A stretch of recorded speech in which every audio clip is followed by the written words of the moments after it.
Man, welcome to a day in the life of motherfucking Tattoo Fitness.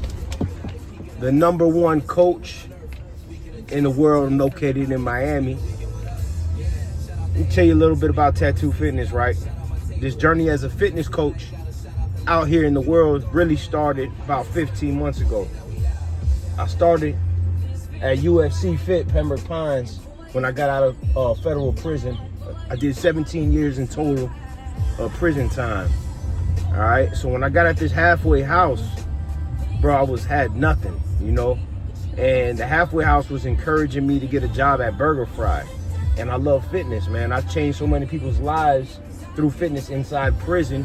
I was able to get my friends off of drugs, drinking that fucking hooch and cholesterol medication, to getting them to start training, get in really fucking good shape. So I had a real big passion for fitness, health, and mindset development, right? So started at UFC, I got the job. First day on the job, first day I pulled up, I met Mike. Mike was my manager, fitness manager. And I told him my situation. I said, bro, look, I've been training for 17 years, man. It just hasn't been out here in the world. And he was like, yo, you're hired. And I'm like, what? You gonna hire me? And he's like, yeah, man, you got the job. He's like, I see you're passionate about what you do. So, boom. It was a little process to get approved. And I got the job, man. Believe it or not, 1 year later, I was the #1 coach in the world in the company. I won certificates and everything. The most amount of revenue, #1 in production, helped the most clients, best reviews, everything. I changed a lot of people's lives, man, at UFC Fit in Pembroke Pines. So I was beating people in Hawaii, Dubai, Miami. It didn't matter where you were at, I was #1. I stayed #1 almost the entire year, and I ended the year #1. You know, I figured, you know, I put my mind to what I did, and I worked hard for it. Every day, I went to sleep no later than 9 o'clock. I got up at 3:50 a.m. I didn't do no fucking drugs. I didn't drink no alcohol. Didn't give it into no vices. I didn't give into the flesh, the desire for women, and to go out and then, you know, have fun. But I had fun in the gym. I really had fun helping people. And by me helping people, it just blessed me in so many ways. I was able to buy this cyber truck in August when I got off house arrest, and they cut the bracelet off my hand. You know, so they cut the ankle monitor off. Boom, I bought a fucking cyber truck, put $50,000 down cash, financed the rest through Navy Federal with a 4-point-something interest rate. Anyway, need that to be said. What's happening now is I made the transition to a gym called Boxer in Miami. Now this is a step up for me because there's levels to this shit, right? In Pembroke Pines, the people that I was training, I love working with those people. One, UFC was taking about 55% of what I was charging. So now I'm able to pay rent at this gym in Miami, where this is like the capital of fitness of the world. So if you can thrive in Miami as a fitness coach, you can thrive anywhere. So I say this to say that. I started on the 1st. Do you know my schedule? That was 31 days ago. My schedule is full. I tripled my income, and I'm helping so many people out here, and the network that I have is amazing. Like, bro, one of my guys, he's making $1.2 billion a year. Another guy making $100,000 a month. These people are paying $20,000 a month rent or more. You know, Lamborghinis, all that shit. I don't got the Lamborghini yet. I'm gonna get it. But my main goal is not necessarily the materialistic things, but it's to help people. I know all that stuff is gonna come, you know, because I'm not here just to be average. I'm here to be great and excel. There's levels to this shit, man. I work hard, I put in the work, and the universe cannot deny somebody who works hard. I'm the hardest worker in the room. I'm the most dedicated. I'm there every single day before those doors open up. The gym opens up at 5:30. I'm parked at 5:10, right in front of the gym, man. Ready to work, ready to start training with my clients, giving them the proper, you know, everything they need to know about nutrition, training, how to progressively overload, what supplements they need to take. All these things that help you get into the top shape, because it's a third your fitness. It's a third your training in the gym. It's a third your meals, your nutrition, which is your supplements are included with that, and your rest. If they're not all three working at the same time, you're not gonna get the results you want. You're not gonna get healthy. And why I pick fitness, because your body is directly connected to your mind, right?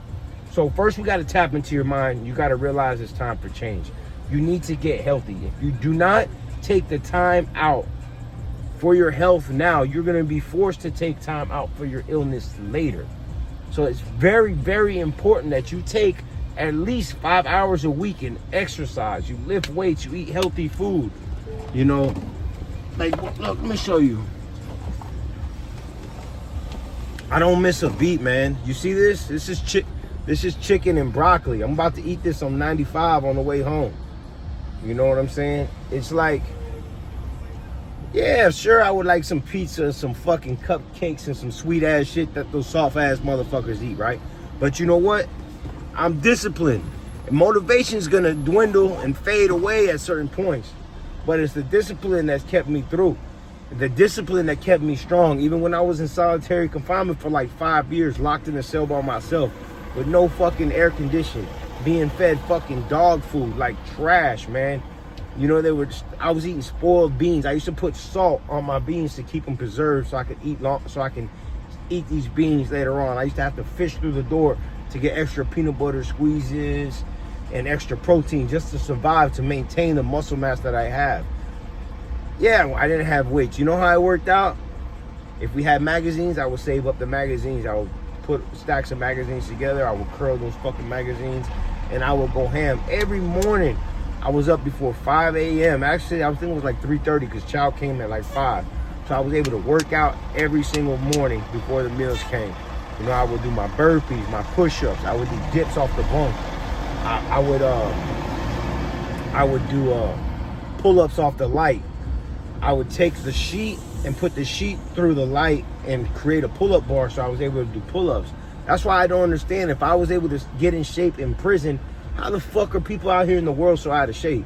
So by me coming out with this knowledge and this determination and this power to have an impact on people, like, yo, I did it in jail. Yeah, no, listen, not everybody comes out of prison healthy, okay? I know a lot of people that left fucking prison way worse than they went in. Why? Because a lot of the food is high in carbohydrates. There's a lot of sugar on commissary, especially people who go in there with money because they're fucking depressed.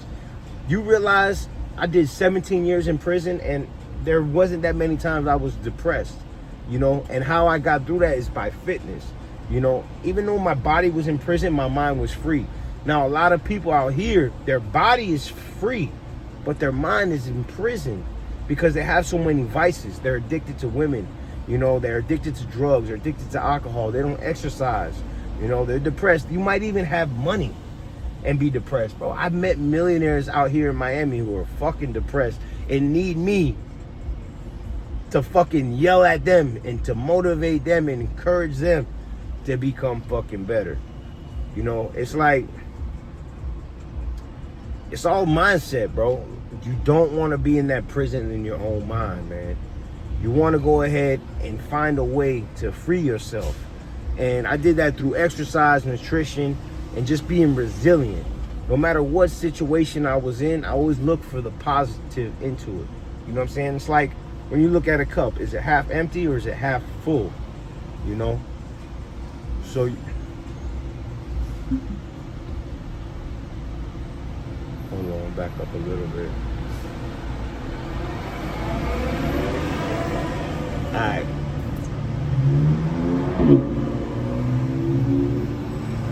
So like I said, man, the mind's a powerful thing. It doesn't matter where you are. Like I said, 17 years in prison, about 5 years in solitary confinement, but I remained strong, unbreakable. Nothing could stop me. Look, I came home, and in 15 months, the whole Miami, the whole Broward County, everybody knows Tattoo fucking Fitness, man. That they know I'm making a name for myself. They know I'm helping people. When people are ready to lock in and get in shape, man, they look no further than Tattoo Fitness, man. So with that being said, going from a person who was like kind of feared and did stupid shit and known to hurt people and be that dumb idiot who was doing drugs and always shooting guns, to, bro, I don't want to see a gun. If I even come in contact with a gun, it's 15 fucking years. I don't have 15. I'm 38 years old. I don't got 15 years to give. You know what I'm saying? Up for nothing. So I got to stay locked in. I got to stay focused. I got to stay disciplined. I got to keep on helping people, man. So